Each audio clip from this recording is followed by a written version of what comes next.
I'll get right sooner or later. Hey, well, good evening, everyone. This is Keith with Positively Osceola, and we are here for another episode of our coffee club, and not just another episode. Yes, I've got the cup. There it is. But this one is special because we have a good friend of mine, Ricky Booth, and so I know you are a super busy guy, but thanks for taking a few minutes with us tonight, and so we'll just have a little chat. A lot going on, certainly, in the world. So how you doing? I'm doing great. How are you, Keith? Doing great. No complaints. Good. Trying to live the dream, as they say. Yep. So living the dream, right? We are living the dream. I think we're both doing that. So it's a very, very busy time. I think I'm not sure I've met anyone of late that says that they're that everything is kind of chill back and relaxed. A lot of stuff going on these days, for sure. And so glad you came tonight. So why don't you tell us, obviously you're running, as most of us know, you're running for Osceola County Commission, District 5, and you've been a school board member for a number of years. So you're 6 years. So you're busy. And so again, thanks for coming tonight. So why don't you tell us a little bit about yourself for those people who they don't know you, or maybe they've moved into Osceola County and don't know who you are, who your family is. Why don't you share with us a little bit? Yeah, sure, Keith. I'm a sixth-generation resident of this county, a hometown product. I graduated in 1996 from St. Cloud High School. Back then, we only had St. Cloud High School in St. Cloud, so you didn't have the Harmony option. Right. But anyway, I went on to University of Florida. That's the degrees you see behind me. Studied animal sciences up there. Got a Bachelor of Science with honors in 2001. And came home here to work on my family's cattle ranch. Have a beautiful wife who's also a UF graduate and currently a public school teacher. I have 3 beautiful kids. I outkicked my coverage on the wife for sure. She is. I think I've got a photo of your family now. If I may have pulled that. I think I do. I do. Yeah. Bam. What a nice photo. Well, everybody reminds me all the time how lucky a guy I am, and certainly I feel blessed to have such a wonderful, not just beautiful on the outside as she is, but beautiful on the inside. I have 3 awesome kids, and just been really blessed. And worked really hard. We both worked really hard to get where we're at today, and so I can't say enough about my beautiful wife, Erica Booth, who many folks know because she's been an educator for, oh my gosh, in and out, but she's got about 17 years of education experience, and she's done some other things as well. Worked for some nonprofits and worked as the business partner director for the school district, as you know, for a short time. Sure. But anyway, we can never say enough about her, but we do need to move on if we're gonna because we could spend 20 minutes talking about how awesome Erica is. But That's awesome. No, like I said, I've been here working on my family's cattle ranch since I graduated from the University of Florida. I stay extremely busy. That's right. But that's kind of how we like it. That's kind of how I was raised. My mother was always the 4-H leader. My dad was always serving on, not charitable boards and such as that. And I kind of do the same thing. My dad helped coach Little League. Actually, when I grew up, my dad was coaching football and wrestling over at Osceola High School. So I got to grow up and see a lot of really high quality athletes when I was a young kid when he was over there. So just have a family that has always, thought it was important to serve the community. So I continue to do that at Little League coaching and 4-H youth events and serving with Silver Spurs Rodeo Club, as you know very well, Osceola Cattlemen's Association, served on the Board Education Foundation, kind of dialed back just a touch, but now I just got the Farm Bureau Board. I'm serving on St. Cloud Hospital, St. Cloud Chamber. So we continue to do those things. Been a leader in the cattle industry, I guess you could say, and got to grow our business since I graduated college. And, from just here in Osceola County, now, we do have an operation in a different county and a different state. So to be able to grow our business, from just Osceola to a multi-county, multi-state business has been fantastic, and it's been a lot of fun, but a lot of hard work. Certainly still continue to give back to the University of Florida as well, participating in their genomic mapping program. We're mapping all the genes in cattle right now, especially in Brahman cattle, the cattle that we raise right here in Florida. mapping those genes to have a more efficient, more environmentally friendly cow. So very proud to be part of that research and serve as an advisory member there. Helped start that program when it was the USDA's program a few years back. And so anyway, very, very proud of that. You touched on the school board stuff, and I'm sure we will later. But if we Sure. could move on if you want. Well, what hit me is, so you I think as a business person, I think it's easy sometimes. I think it's easy, maybe it's simpler to not, to worry about your business all the time, to focus on your business all the time. I think that's a simple thing to do, but I think it's ultra important to see our business leaders, our organizational leaders, to not do that, to step back and say, okay, I want to be not just in the county, I want to be part of the county, or I don't want to just be in the community, I want to be part of the community. So how has that played out for you? I mean, obviously you've done that. So, and my wife and I, we believe in that as well. Yes, you do. Thank you guys for all you do. You do a great job. We love Osceola County. We love to be a part of what we can do, but so how does that play into, so you're running for county commissioner, all those things you've done, and you've been doing them for a year, for years. How does that play into being a commissioner in the county and in District 5?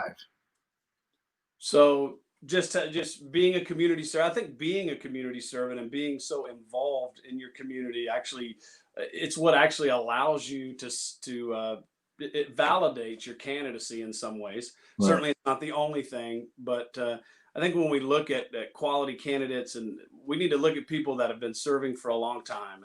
And certainly I don't do it because I one day, 20 years ago, I thought I would be running for county commissioner, but I just do it because I'm the dummy in the room that always says, "Hey, yeah, if you have somebody volunteer for this, sure, I'll do it." I remember the first time I was a Little League coach. It was Franny McNutt over there at the Little League. She signed my daughters up for the first time. They were like 4 and 5 years old, and she said, "Oh, you're involved now, Ricky. You'll take a team, won't you?" I said, "Sure." And then 10 years later, so I had some time off this year from that, but. No, I think volunteerism and giving back, we sometimes underestimate the impact right. of what volunteerism means. I can talk a little bit about the Silver Spurs organization.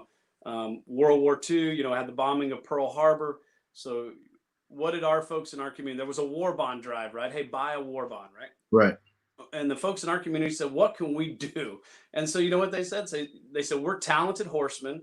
We think we could probably find some guys to jump on some bulls and jump on some horses and rope some calves. So let's put on a rodeo. And that's what they did. And here we are, 75, 80 years later, right. With the largest rodeo east of the Mississippi, still today, a volunteer-led. We have one employee over there at the Silver Spurs Rodeo Club. It's a volunteer-led organization, one of the biggest rodeos, not just east of the Mississippi, but across the nation. And so never underestimate what you can do and how you can impact your community just by giving of your most valuable resource, and that's your time. That's awesome. Well, so you ended up talking in about heritage, sure. History of Osceola County, and I think it's important to be able to. I think if you're going to lead in Osceola County, I think you have to understand and have been a part of Osceola County a long time. I think that does help big time. So, well, look, hey, Keith, I'll say it helps, but that's, that I always say, when I say those things, 6th generation, been here a long time, part of the heritage industry, that is a part of who I am. And when you ask me my bio, that's going to come up. Sure. That's not what makes me the best candidate or why somebody should vote for me. And so I think there's a lot of other things that go into that as well. I agree. So let's talk about some of those things. So we were talking a lot of history, and lots of things have changed. Certainly, the state has evolved, our county has evolved, in great ways. So people typically in this kind of conversation, they're going to ask, so how do we manage that when you have so many people moving into our state? Given things are a little strange right now with COVID-19, certainly. Sure. Aside from that, so in a typical year, so how do we correctly or properly manage the amount of people that are coming into this state and into Osceola County? Well, I think first thing we have to do is look at our growth and say, how does it ultimately pay for itself? So Right. how do we not just build homes for people to live in, but actually build up a community? And that's got to be what the focus is. Where are the employment centers going to be? Where, how are we going to improve transportation as the population grows? How are we, and going back to employment centers, how do we attract those high value, high wage jobs and employers? That's what we have to do, I think, in Osceola County. And look, I've said this many times on the campaign trail. On day one, I'm going to sit down with the county manager and say, give me every tool in the toolbox, to be able to kind of just slow this thing down, at least to a Right. manageable pace. And I can tell you, you live in District 5, I live in District 5, obviously. And being out there talking to the folks, you really get a sense that it's like, hey, a lot of folks, remember, probably moved from Kissimmee area, moved over to St. Cloud because they Sure. wanted a slower pace. And certainly we have to be able to protect that in a way that, and also I think by doing that, it helps us protect our natural resources. And it also, by keeping our agriculture community strong and making sure that those that local government stays out of the way with burdensome regulations of any sort of our agriculture industry, get out of the way. Let us be a viable economic driver in our community. That's very important too, to protecting our natural resources and actually kind of limiting and slowing the growth to a manageable pace. So we're gonna work on those things once elected to the county commission.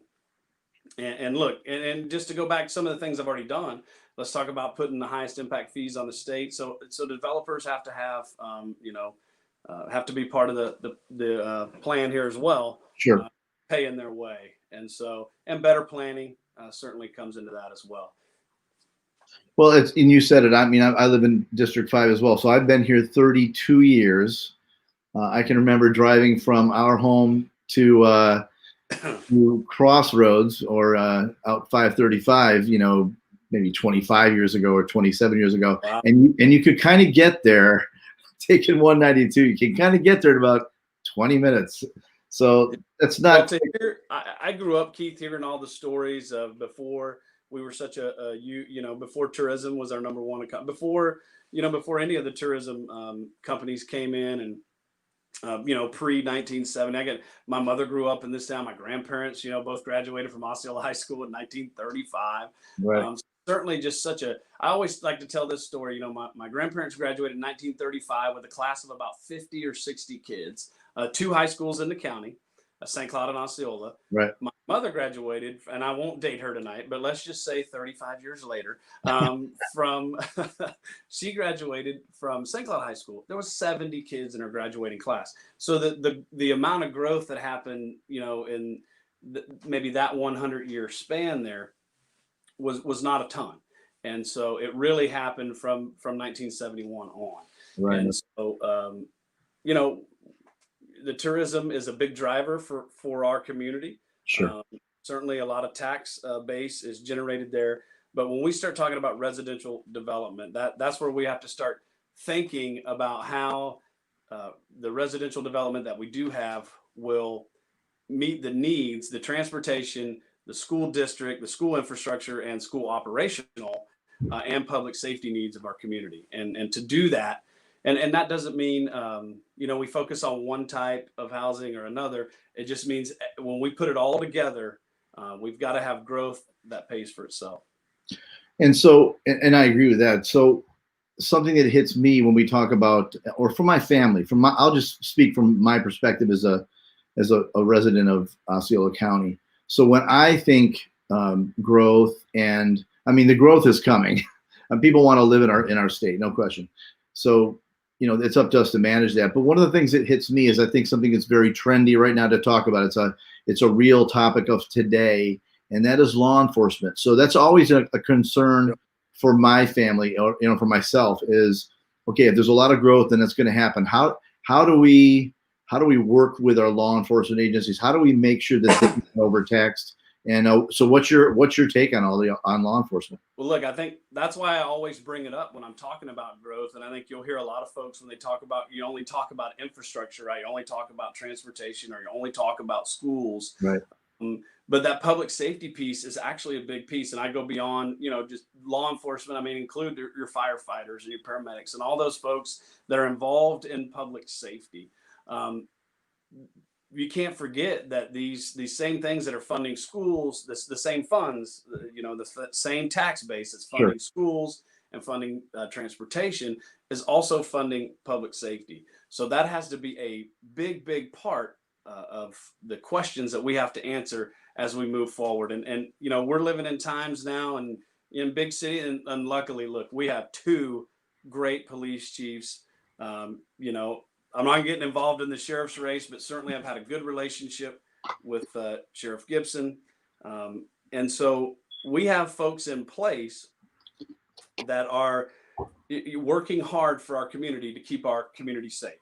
And so we've got to be able to support them and not be able to be going to them and saying, hey, we have a big shortfall. How can we cut something out of your budget? We certainly don't want to be doing that. They have kept our community safe, and we're going to continue. I am going to continue to work with them on the Osceola County Commission, as I have on the school board. We have such a great relationship with those three entities, and our county commission, and our city council and Kissimmee City Commission, that when the Marjorie Stoneman Douglas Act came out and said you have to put an SRO in every school, if it wasn't the investment. First of all, if it wasn't for the relationships that we were able to build, positive, quality working relationships within those organizations, within our municipalities and our county commission, they wouldn't have probably stepped up to the plate and said, "Hey, we're going to fund an SRO. We're going to help you fund an SRO in every school." And so I applaud all of them for doing that and appreciate their hard work. Yeah, I think the topics, I mean, we're talking about some steep things right now, and they're not simple solutions for sure. So with all that, school board, all the things that you mentioned earlier that you've done, whether that be family-based organizations that you've been a part of, leadership. So that can tax on you, that can weigh on you. So how do you get up in the morning? And, to me, I think the word's called passion, but so how do you get up in the morning and say, okay, I'm ready to do this again. I'm raising my family. I want to take on another leadership role. What drives you to do that? It is passion for your community. And it is a sense of that you have to give back. And I go back to what I said in the beginning, and I don't know any different, Keith. I don't know any different than getting up early every morning and going to work, or getting up every morning and working on maybe if we have a school board meeting or going forward with those kind of things. I don't know any different. So if you were to tell me that, hey, Ricky, take a break, take a week off, do this or do that, I wouldn't know what to do with myself. Because this is my true passion, is what I do. I love, working with the kids and coaching and with 4-H and the agriculture things. I love working with, some of our old established organizations, charitable organizations like Silver Spurs, that I just not to sound hokey or anything, but I just love doing it. It's part of my life, and that's what I enjoy. And everybody kind of has their thing, and maybe that's mine. But I love the industry I'm in. I love the cattle business, and been able to be involved in the cattle business on a state, national, and even international level. I've got to travel to South America several times to promote agriculture here in the state of Florida. I've got to broker a deal when I was president of a state organization. I got to broker a deal with the country of Guyana, with the Minister of Agriculture down there. Really helped out a lot of producers here in Florida. So, I really just enjoy doing those things. It's just a part of my life. It's a part of who I am. So let's fast forward something. So it just hit me when you were talking right then. So election passes. Let's paint the picture. Ricky Booth wins. You're the next county commissioner, District 5. So likely that you're going to be the only Republican, if that's the case, on the board. So most likely. So most likely. You mentioned the word relationships earlier, I think, and so so day one, the board meeting happens. So how do you engage with 4 other individuals, good leaders that are from a different party? So how do you accomplish things? And So what's that look like when you're working with other people that are not in Sure. your particular party, perhaps? Don't share the same ideology, right? Well, Yeah. just go back to 6 years ago, coming on the school, and certainly Mr. Soto, Mr. Weishire had been elected in 2012 and started to make that change. Excuse me, but with their election and then the election of myself and Mr. Clarence Thacker, it Mhm. just changed the whole board. It went from a board of dysfunction, who was, you remember, Keith, they Very were well. hacking into each other's emails. Yeah. They were throwing papers at each other. They were censoring each other. And there was a ton of bicker. There was a personal vendettas Yeah. on the board. And you know what? The four of us, and Mr. Wheeler as well, when we sat down at a school board meeting once we got elected, it was all business. It was all focused on what we're going to do for kids. And guess what? We span the ideological spectrum. And even now with school board member Castillo, we span the ideological spectrum. And I think being able to come in and look, you know me, I don't, when we've talked about this before, I don't do the social media bickering back and forth and spreading misinformation about people. Right. I just don't do that. That's not who I am. Because I was focused on changing a culture at the school board, because that is who I am. It's a person that's passionate about our community, and I just think that's just a terrible way to be, and certainly something we should work on as a society. Yeah. But being able to work together, look at the dividends that's paid. I mean, taking our district from a C to a high B, and we did that not just focusing on the kids that are going to go to Ivy League schools, and we send some kids to Ivy League schools every year, but focusing on those kids on the west side of town, who are living in some bad situations. That's where a lot of our gains have happened, and that's why our district gain has been able to be up, because we focused on those kids as well. So it's every child, every chance, every day, and we've lived. And look, we're the lowest funded school district, and I could go back to the growth piece now to talk about. We're the lowest funded school district in the state, and a lot of that has to do because of our low tax base, because of the way the formula is written.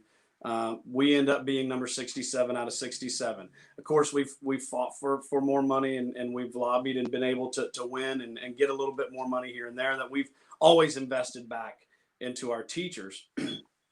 But we don't make excuses for having a lot of kids living in high risk situations. We go out there and we put our heads down, and that's part of who I am too. We just get the job done. There's no complaining. I'm one that always likes to debate ideas and policies. Ideas and policies are what I enjoy.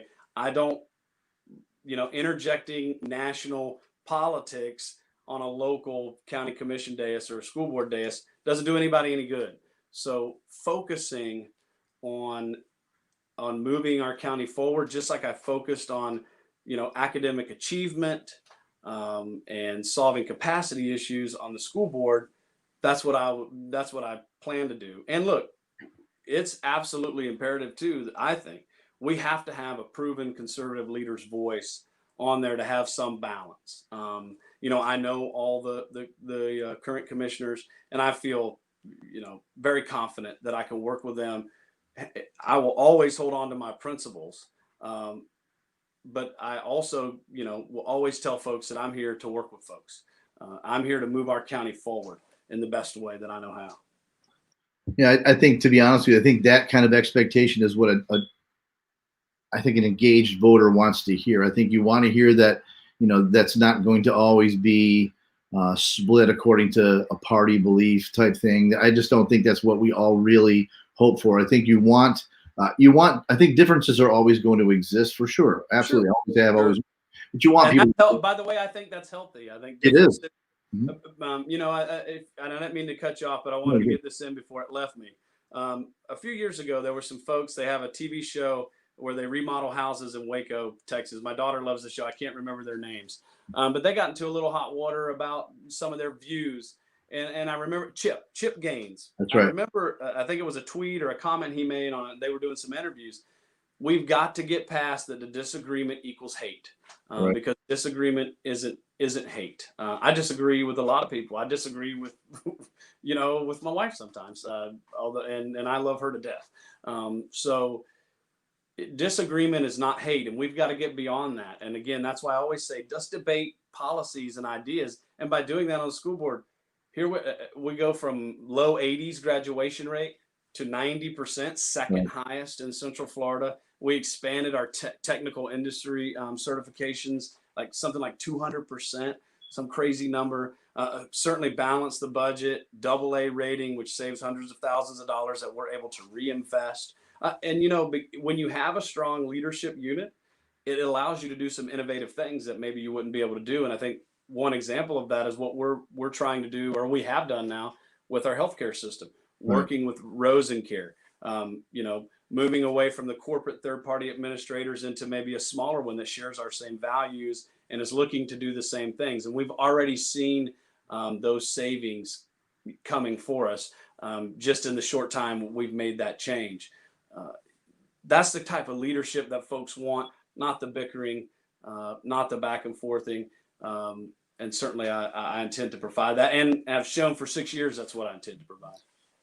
Yeah, I mean, I remember the days that you spoke of at the board for sure. It's tough to watch. It's tough to watch because I think solution-based leadership is what we really always hope for. So so that's a big thing. Glad you shared that. So let's do this. I know we've talked a number of things. Sure. So if you sat down and you had a cup of coffee with you're sitting down having a cup of coffee, looking over your schedule for the day, of course, socially distanced with a mask on. I'm out here in the woods, so I'm so. I know, right? But somebody asked you, they didn't hear this tonight. They've never spoken to you. They're slightly new to the area, and they say, geez, I don't know who to vote for commissioner, District 5. Tell me, and you've got that person for a couple of minutes. So I'm that person right now. Why don't you tell me? We've covered a lot of this, but give me. You're gonna make me redo the whole 27-minute video here. No, this is we're going to condense it. So I'm just saying, if you had a couple minutes, what would you say to somebody why they should vote for you? Absolutely. So if you want to vote for a candidate that supports law and order. And by the way, the Florida Police Benevolent Association has endorsed me, and I'm very proud of that endorsement. If you want a commissioner that's going to work to limit growth and to only have growth that adds value to our community, if you want to protect our natural resources, and you want somebody that's been protecting our natural resources for generations to protect our agriculture community, because I believe that's the best way to do that. Again, fight for low taxes and promote high quality schools and expanded technical education opportunities, especially for adults, then that will be who I am. If you want somebody and we've talked about some of my proven leadership, right. But look, let's go over the challenges real quick that Osceola has. We have the highest unemployment in the state. We're going to have big revenue shortfalls. We've got to control this residential growth, and all of that calls for proven leadership. And I can rehash what we talked about 5 minutes ago, but I'm going to tell you that it's that leadership, that 6 years of proven leadership, and then decades before that within the community. But that 6 years of leadership that show I can work with anybody across the ideological spectrum and still maintain my conservative principles, not make excuses when times get tough, like being the lowest funded school district in the state. You still put your head down and you get the job done, and look for somebody that wants to move this county forward in the right direction, and look for somebody who's not going to be snarking on social media, but somebody who's going to be out in the community debating ideas, debating policies, and not insulting. I've done that before, and I've proven that, and I'm going to do it again. Well said. I think that's very well said. And I know I was kind of hitting you harder here toward the end. That's fine. But I think it's important. I think you just kind of glanced onto something that's extraordinarily reality, which is when we get through the pandemic, and we will. We will. When we do, there will be large amounts of responsibility placed upon our leadership and how we move forward. It's going to be a challenge. So I'm glad to hear that you want to interface with everybody that's in the room. I think it's a big deal. I happened to take a minute today, and I grabbed before we let off. I want to show a couple cool photos. I showed the family. I want to show. This is a pretty cool photo. Bam. Got the cowboy hat look going.